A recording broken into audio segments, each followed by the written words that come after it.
Welcome back, ChangeMakers. This week is week 3 of our 3-week Session 0 discussion. The last 2 weeks we've been talking about running social norms and getting on the same page as your players about what kind of settings you're running and how the story generally is supposed to go.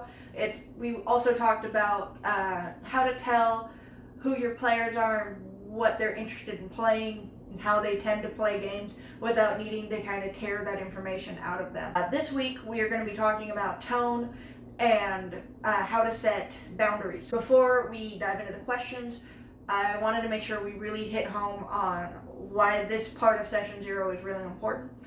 Regardless of if you think you're going to be if you're going to be tackling tough topics during your session or anything like that, you still never know if you're going to be hitting a trigger, if you're going to ever make your characters uncomfortable, or if other players are going to make a certain player uncomfortable. You, as the CM, can't possibly control everything, so it's always important to at least have this backbone to help support your players in their time of need.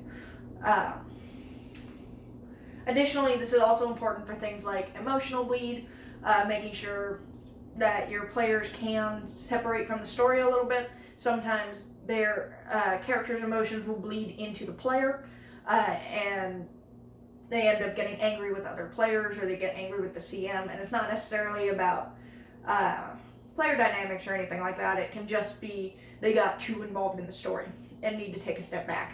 Again, having this kind of structure beforehand can help support being able to resolve those kind of conflicts when they come up. Getting into tone, I'm going to use an example from when I ran a session with my brother to help test with ChangeMakers. In this story, we use the Redmond module, which is all about settlers coming in off the Oregon Trail. They come up to the Sammamish area, kind of east side of Seattle, and help settle down. They build their own houses, they help build up a community, and they eventually create what is now known as the town of Redmond, Washington. For my brother and his friends, they were playing as those early settlers, which meant they needed to build their own homes. My brother wanted to role-play as a demolitions expert, and we let him do that because he wanted to have fun, and that was how he was going to have fun.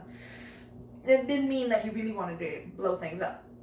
So when talking about tone, we really needed to set up kind of expectations of what blowing things up really meant. Was there any danger involved in that? Was there an expectation that you could die from the explosion?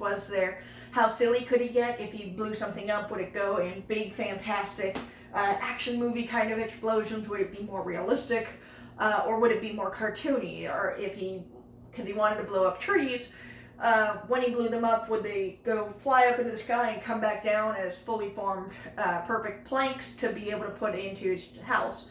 Or would they come out in giant splinters and become a huge mess and potentially dangerous? Finally, is how difficult was it going to be to blow something up? Was he going to have to go step by step into it and really think about each step of the way and how serious this was going to be? Was it going to bog down on him? Or could he just go, I do this thing and that's what happens, and we're more interested in the results than we are in the actual process of it? For my brother specifically, when he went to go blow up these trees, we wanted a more realistic setting. So when he would roll, if he had hit his target, he would have died in the explosion. Instead, he only made a partial hit.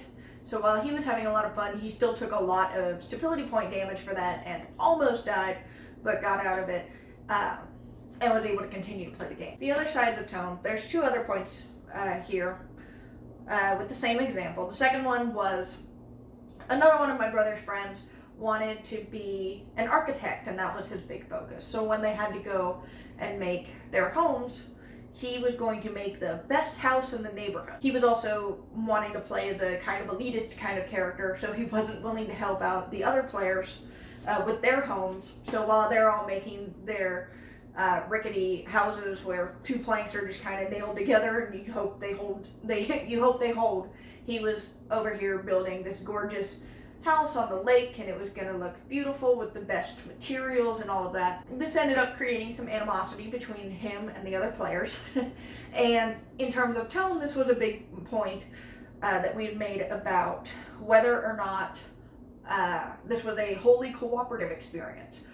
Should we have had them play as just one house? They were just building one house together and it was entirely a cooperative experience. Or the way we played it out, where they're more playing as alliances, where they can, a smaller group can build a house together, another one can build it by himself, and so on and so forth. Since we played it this way, that also meant that the other players were starting to think about sabotaging our architect's hard work. He built his beautiful house and then our demolitions expert comes in and blows it up. Or stories along that line. Is that okay? Is that how you want the tone to feel? Is it alright if you have traitors or spies in your stories? Is it alright if you sabotage someone else's hard work? Or is it more important that everyone is working together and there's no conflict amongst players? The last story to talk about with this example is between my brother and another one of his friends at the table who wanted to build a football stadium together in this story. Now, we didn't get all the way through the story, so they weren't quite able to build their football stadium. However, if we had set this up ahead of time, we could have told them, hey, if you want, you can blue book it, and you can get together and come up with the story yourselves. Just make sure that it matches our tone, matches our story, and we can adopt it into the actual story. So when you come back for your next session, it's just there. Similarly, after the session, we'd still hear the players talking about it and getting excited for it. These are conversations about, do you allow fan art? Do you allow them to dress up for the occasion and show off that they're excited about their characters? These are also conversations you should be having with your players beforehand about how they can be excited for something, how they can get involved, how they can become engaged with the story in ways you may not have expected. That's all we have for tone. Next is about boundaries. We want to make sure that it is understood when we are talking about boundaries today, we are giving you the structure to help you keep an open communication between yourself and your players. We are not giving you the tools to have the conversation with the player during gameplay. This helps you set up, what we are talking about today is helping you set up a respectful space that players can feel safe in, even when they're approaching topics they are very uncomfortable with. The first questions to ask are, what kind of tough topics do you as the CM want to approach, and how can players come at that in a way that they are comfortable with? Let's tie this back to the Oregon Trail conversation we had 2 weeks ago. When these players came up and were having trouble adjusting to the Oregon Trail, it was because they came in with an expectation of what the Oregon Trail really means. We did not approach that. We did not come to terms with that. We didn't have a conversation with them about it at all, but we did make sure to at least debrief them afterwards, which was important. I will get to that in a moment, but right now it's more about if we let them be able to tell us in an easy way what kind of conversations they weren't comfortable with as they come up. Things like using an X card, or telling them what kind of conversations we were going to be approaching as the session started. We could have had this conversation long in advance, and we may not have ended up with a player completely needing to get up and leave the room because of what we were doing. Finally, when talking about setting and things like that, again, one player was not comfortable with talking about Native Americans because they weren't comfortable with the violence or anything like that. Meanwhile, the other player really wanted to talk about gentrification. They wanted to talk about visibility of minorities and things like that.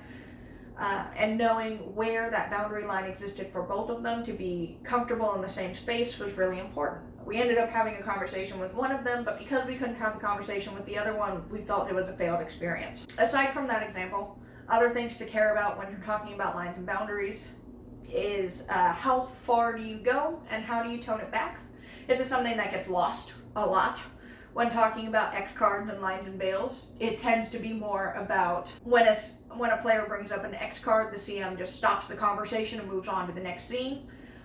This isn't particularly helpful for people who are actually having triggers. Sometimes people want to just get up and leave the room, and sometimes people really want to talk about it. In these cases, it is best to tone it back.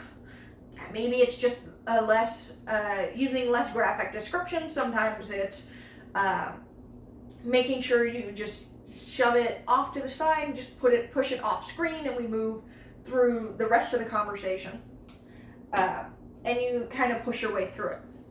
The most important part about this is to make sure that you debrief your players afterwards.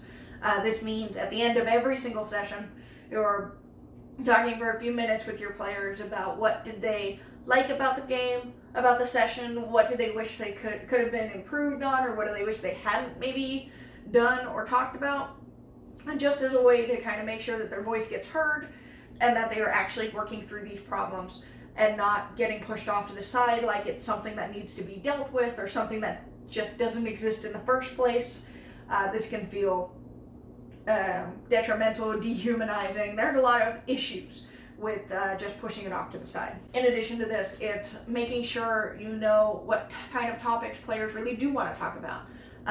Several weeks ago, we talked about min-maxing, and one of our examples involved a character who wanted to fight monsters, and one of his character traits was that he had glasses. Again, without talking to the player, you don't know if that character, if they want to play that character as someone who just had glasses super glued to their face, as a representation that they, the player, have glasses and now they're the same, or if this is actually a conversation about does he want to address his disability in monster fighting? If his glasses fall off, what does that actually mean? Are we going to do more cartoony in tone and have him just act like Velma and say, I can't see without my glasses, and then when he finds him, he can continue the fight? Or are we going to do this a more serious route and actually have the conversation about what does it mean when you suddenly lose your vision in the middle of a fight with a monster? And how do you play through that, and how do you come up with new ways to get around that kind of disability? That is all we have for this week. We are also switching to a bi-monthly release schedule, so we will be releasing every other Sunday instead of every Sunday like we have been. So 2 weeks from now is when you will be seeing us again, where we will be talking about the tools you will actually be able to use during gameplay to talk about boundaries and to approach when you have crossed a boundary and how to fix it, how to come to terms with that. Make sure you subscribe to us so you get updates when we post new videos. We are also on Facebook and Twitter, where you can get access to the questions we've been talking about for the last 3 weeks.